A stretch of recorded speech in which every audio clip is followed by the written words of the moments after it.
1251 का साल था। हुलगू खान और उसकी मंगोल फौज ने दुनिया को हिलाकर रख दिया था। आसमान से आग बरस रही थी। बगदाद की गलियों में खून बह रहा था।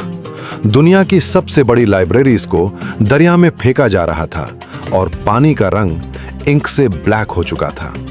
इमेजिन करें, आप एक स्कॉलर हैं। आपने पूरी जिंदगी किताबें पढ़ने और सितारों को समझने में गुजारी है, लेकिन अब आपके सामने सिर्फ दो रास्ते हैं। या तो तलवार से मर जाओ या फिर उस मौत की मशीन यानी कि मंगोल्स के लिए काम करो जिसने आपका सब कुछ तबाह कर दिया। एक शख्स था जो इस तबाही के दरमियान खड़ा था। उसके पास ना कोई फौज थी ना कोई तलवार। उसके पास सिर्फ एक दिमाग था, एक ऐसा दिमाग जो इतना खतरनाक था कि मंगोल्स जैसा जालिम दुश्मन भी उसके सामने झुकने पर मजबूर हो गया। ये कहानी किसी जंग की नहीं, बल्कि दुनिया के सबसे बड़े जीनियस की है। इस शख्स को दुनिया नासिर उल दिन उल तूसी के नाम से जानती है, लेकिन ये कोई आम साइंटिस्ट नहीं था। ये एक मास्टर मैनिपुलेटर था, लेकिन अच्छे काम के लिए। तूसी को एक ऑब्सेशन थी सितारों का निजाम से, द यूनिवर्सेस मैकेनिक्स। वो जानता था कि इंसान मर जाते हैं, सल्तनतें गिर जाती हैं, लेकिन जो नॉलेज एक बार खो गया वो दोबारा नहीं मिलता। उसका मकसद सिंपल था, कुछ भी हो जाए साइंस को जिंदा रखना है। वो मैथ में इतना आ गया था कि दुनिया आज भी उसके फॉर्मूलेज यूज करती है। वो फिलॉसफी और एस्ट्रोनॉमी का वो ब्रिज था जिस पर चलकर मॉडर्न साइंस खड़ी हुई। लेकिन उसकी सबसे बड़ी खूबी ये नहीं थी कि वो कितना जनता था, बल्कि ये थी कि वो सर्वाइवल का माहिर था। अब सीन इमेजिन करें, मंगोल वॉरियर्स जो सिर्फ तबाही जानते थे वो तूसी के दरवाजे पर थे। तूसी उस वक्त अलमूट के किले में था। जब मंगोल्स ने वहां कब्जा किया तो तूसी ने भागने की कोशिश नहीं की। उसने एक बहुत बड़ा रिस्क लिया। उसने हुलगू खान की आंखों में आंखें डालकर बात की। सोचिए, वो हुलगू खान जो शहरों को मिट्टी में मिला देता था, वो तूसी की बातों से इम्प्रेस हो गया। क्यों? क्योंकि तूसी ने उसके डर और बहम को उस किया। तूसी ने मंगोल्स को समझाया कि अगर तुमने मुझे मरा तो सितारों की गर्दिश तुम्हारे खिलाफ हो जाएगी। तुम्हें नहीं पता कि आगे क्या होने वाला है, लेकिन मैं बता सकता हूँ। उसने साइंस को एक शील्ड की तरह इस्तेमाल किया ताकि वो उन हजारों किताबों को बचा सके जो जलने वाली थीं। यहाँ आता है वो ट्विस्ट जिसने हिस्ट्री बदल दी। तूसी ने हुलगू खान से कहा, मुझे एक ऑब्जर्वेटरी बनानी है, एक ऐसी जगह जहाँ से मैं सितारों को देख सकूं और तुम्हारी सल्तनत की हिफाजत कर सकूं। हुलगू ने पूछा, इस पर कितना खर्चा आएगा? तूसी ने एक बहुत बड़ी रकम मांगी। हुलगू के जनरल्स ने कहा कि ये पैसे ज़या हो रहे हैं। तूसी ने उन्हें एक सबक सिखाया।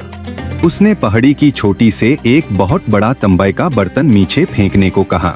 जब वो बर्तन नीचे गिरा तो इतनी भयानक आवाज हुई कि पूरी मंगोल फौज डर कर गिर गई। तूसी ने मुस्कुराकर कहा, देखा, तुम सब डर गए, लेकिन मैं नहीं डरा, क्योंकि मैं रीजन जनता था। साइंस का काम डर को खत्म करना है। हुलगू मान गया और इस तरह दुनिया की सबसे बड़ी मरघा ऑब्जर्वेटरी बनी। लेकिन तूसी का असली प्लान कुछ और था।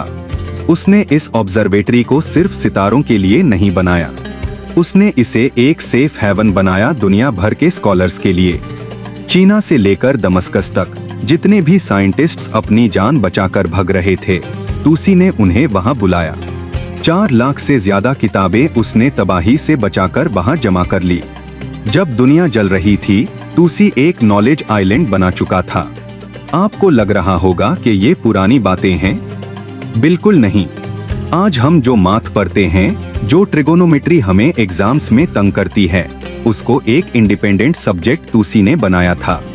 उसने तूसी कपल नाम का एक मैथमेटिकल मॉडल दिया। शॉर्ट में समझें, 200 साल बाद जब निकोलास कोपरनिकस ने ये दुनिया को बताया कि जमीन नहीं बल्कि सूरज सेंटर में है, तो उसने जो कैलकुलेशंस यूज की थी वो तूसी के मॉडल से कॉपी की गई थी। कोपरनिकस की किताबों में जो डायग्राम्स हैं वो एग्जैक्ट वही हैं जो तूसी ने 13th सेंचुरी में बनाई थी। आज के सैटेलाइट्स, जीपीएस और स्पेस मिशंस, ये सब उस मैथमेटिकल बेस पर खड़े हैं जो एक शख्स ने मंगोल्स की तलवार के नीचे बैठकर लिखा था। हम आज भी तुसी की दुनिया में जी रहे हैं, लेकिन दुख की बात यह है कि हमें ये स्कूल में नहीं सिखाया जाता। हिस्ट्री की किताबों में रेनेसांस का जिक्र होता है, यूरोप की तरक्की की बात होती है, लेकिन नासिर उल दिन उल तुसी का नाम कहीं फुटनोट्स में खो गया है, जिसके नॉलेज पर पूरा यूरोप जे रहा है। हमें लगता है कि नॉलेज खुद ब खुद आगे बढ़ता है, पर ऐसा नहीं है। इल्म को प्रोटेक्टर्स चाहिए होते हैं। तुसी वो प्रोटेक्टर था जिसने अपने दुश्मन को अपना इन्वेस्टर बना लिया ताकि आने वाली नस्लों यानी हम तक ये रोशनी पहुंच सके। नासिर उल दिन तुसी ने साबित किया कि सबसे बड़ी ताकत तलवार में नहीं, बल्कि इस बात में है कि आप मुश्किल से मुश्किल वक्त में अपना दिमाग कैसे इस्तेमाल करते हैं। उसने उस वक्त सितारों की तरफ देखा जब जमीन पर सिर्फ अंधेरा था। आज भी जब हमें लगता है कि दुनिया खत्म हो रही है या हालात खराब हैं, तो याद रखिए, इल्म कभी नहीं मरता अगर उसे बचाने वाला कोई एक शख्स भी खड़ा हो जाए। सितारे आज भी वही हैं, बस हमें उन्हें देखने वाली आंख चाहिए। हम इस्लामिक गोल्डन एज के भूले हुए स्कॉलर्स की एक लाइब्रेरी बना रहे हैं। हर वीडियो एक नई किताब है। इस continuous intellectual golden age library में रहने के लिए सब्सक्राइब जरूर करें।